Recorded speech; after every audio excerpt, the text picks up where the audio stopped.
கரூர்ல ஒரு விழா ஒண்ணு நடத்தினாங்களே, அது என்னப்பா 30 பேர் விழாவா? 30 விழா. சாரிப்பா, கன்ஃபியூஸ் ஆயிட்டேன்.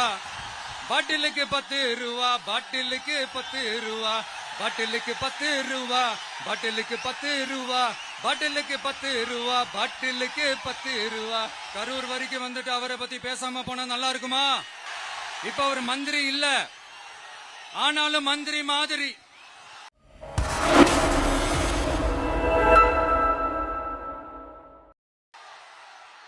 ஏன்னா காலையில நான் பேசும்போது நான் பேசுறது ஒரு 2 செகண்டுக்கு அப்புறம் தான் எனக்கே கேட்டுச்சு. Hello hello hello hello hello, கேக்குதா? இல்ல காலையில நான் பேசும்போது நான் பேசுறதே எனக்கே ஒரு 2 செகண்ட் கழிச்சு தான் கேட்டுட்டு இருந்தது. அதனால கொஞ்சம் கன்ஃபியூஸ் ஆயிட்டேன்.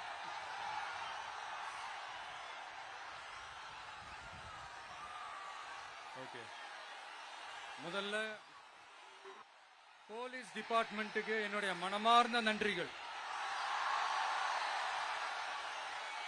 அவங்க இல்லனா அந்த பைபாஸ்ல இருந்து இந்த ஸ்பாட்டுக்கு என்னால வந்திருக்க முடியுமான்னு எனக்கே தெரியல. So once again, thank you so much.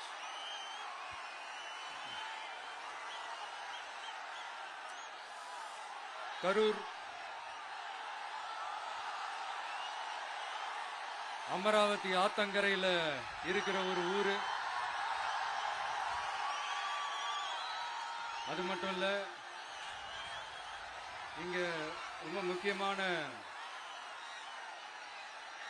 Textile market ரொம்ப ஃபேமஸ், எல்லாருக்குமே தெரிஞ்ச ஒரு விஷயம் தான். அந்த மாதிரி கரூரை பத்தி பெருமையா சொல்லிக்கிறதுக்கு நிறைய விஷயங்கள் இருக்கு. அதுல எந்த மாற்று கருத்துமே கிடையாது. ஆனா இப்ப ரீசன்ட் டைம்ல பாத்தீங்கன்னா இந்தியாவிலேயே கரூர் அப்படின்னு சொன்னாலே ஒரே ஒரு பேர் தான் ரொம்ப ஃபேமஸா ஜொலிக்குது. அதுக்கு யார் காரணம்?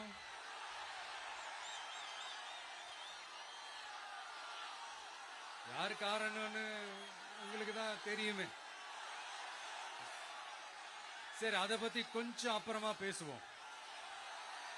இப்ப நம்ம கரூர் மாவட்டத்தில் இந்த வாக்குறுதிகள்லாம் கொடுத்தாங்கல்ல, அது செய்வோம் இது செய்வோம் எல்லாம் சொன்னாங்கல்ல, அது ஒரு சின்ன லிஸ்ட் தான். அதை ஃபர்ஸ்ட் பார்த்துடலாம்.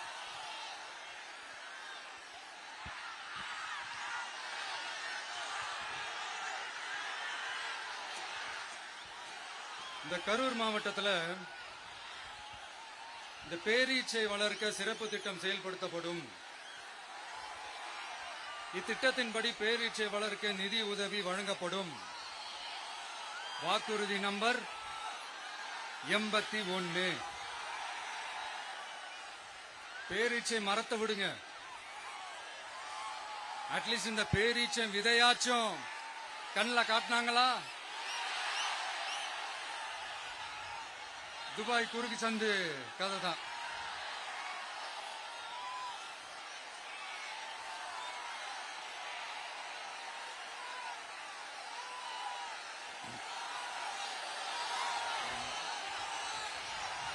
போறீங்களா? அடுத்து இன்னொரு வாக்குறுதி இருக்கு. கரூர் விமான நிலையம் அமைக்க நடவடிக்கை எடுக்கப்படும்னு வாக்குறுதி நம்பர் 448. ஆட்சியே முடிய போகுது. 4.5 வருஷம் முடிஞ்சிருச்சு. இப்ப போய் ஒன்றிய அரசு கிட்ட அமைச்சர் போய் கோரிக்கை வைக்கிறாரு. என்னன்னு? ஏர்போர்ட் கட்டணும். ஐயா அமைச்சரே, இதுதான் உங்க டக்கா?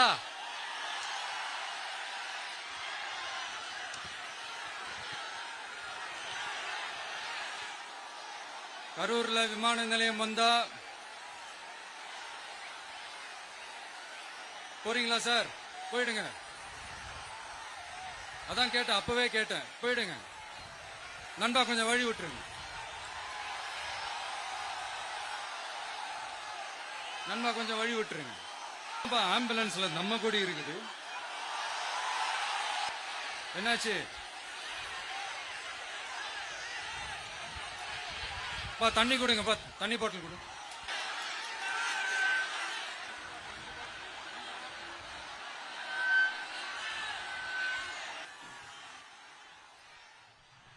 சரி ஓகே, கண்டினியூ பண்ணவா பேசுறது?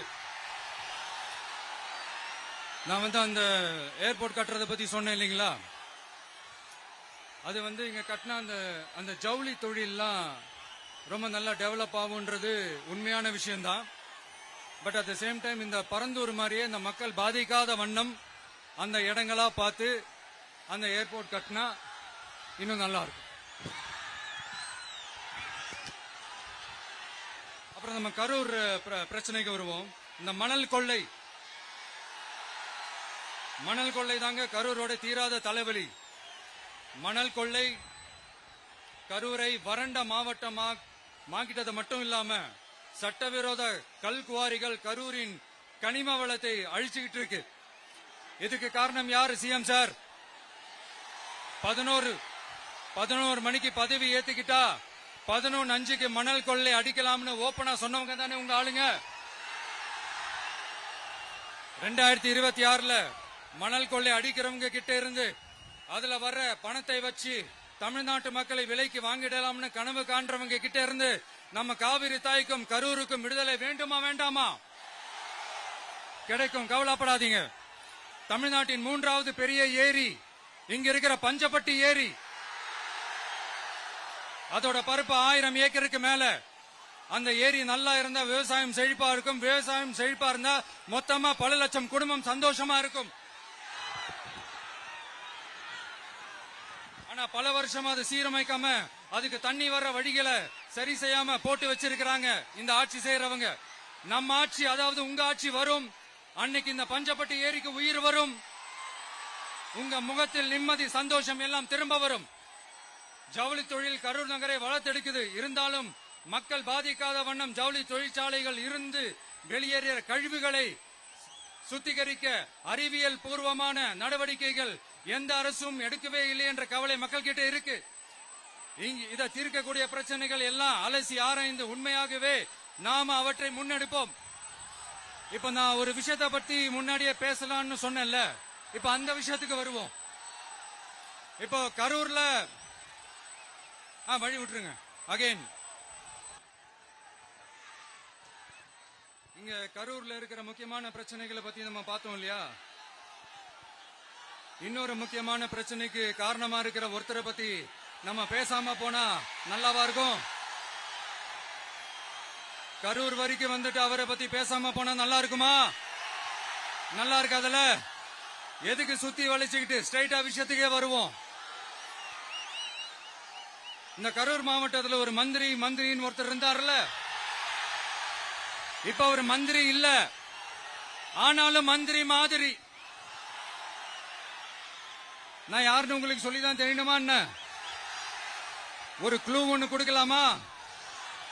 பாட்டிலுக்கு 10 ரூபா, பாட்டிலுக்கு 10 ரூபா, பாட்டிலுக்கு 10 ரூபா, பாட்டிலுக்கு 10 ரூபா, பாட்டிலுக்கு 10 ரூபா, பாட்டிலுக்கு 10 ரூபா, பாட்டிலுக்கு 10 ரூபா, பாட்டிலுக்கு 10 ரூபா. இப்ப ரீசெண்டா கரூர்ல ஒரு விழா ஒண்ணு நடத்தினாங்களே, அது என்னப்பா 30 பேர் விழாவா? முப்பெரும் விழா, சாரிப்பா கன்ஃபியூஸ் ஆயிட்டேன்.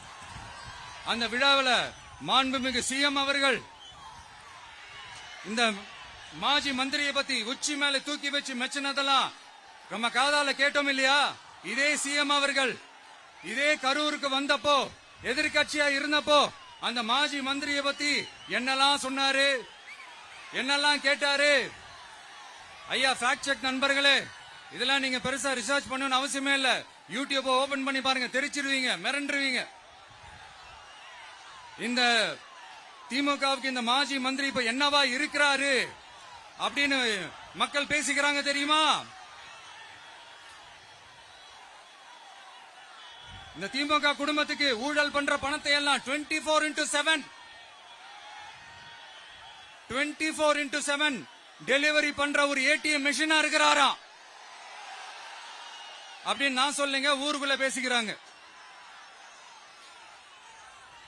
சரி, இங்க ஓகே.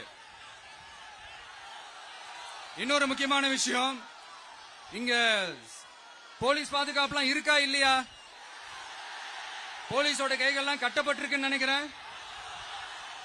போலீசார் மக்கள் தான் sir எஜமானர்கள்.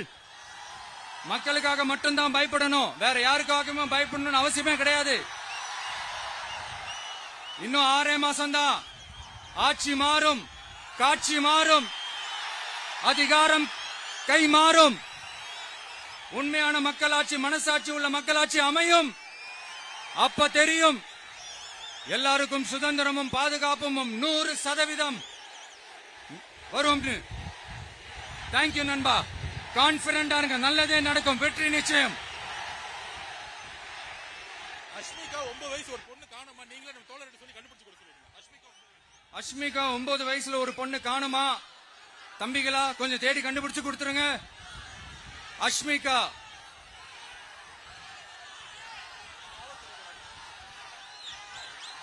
Police sir, please sir, please help sir, please. Thank you நண்பா, thank you. See you all. Thank you.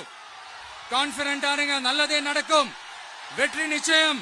மீண்டும் சந்திக்கும் வரை நன்றி, வணக்கம்.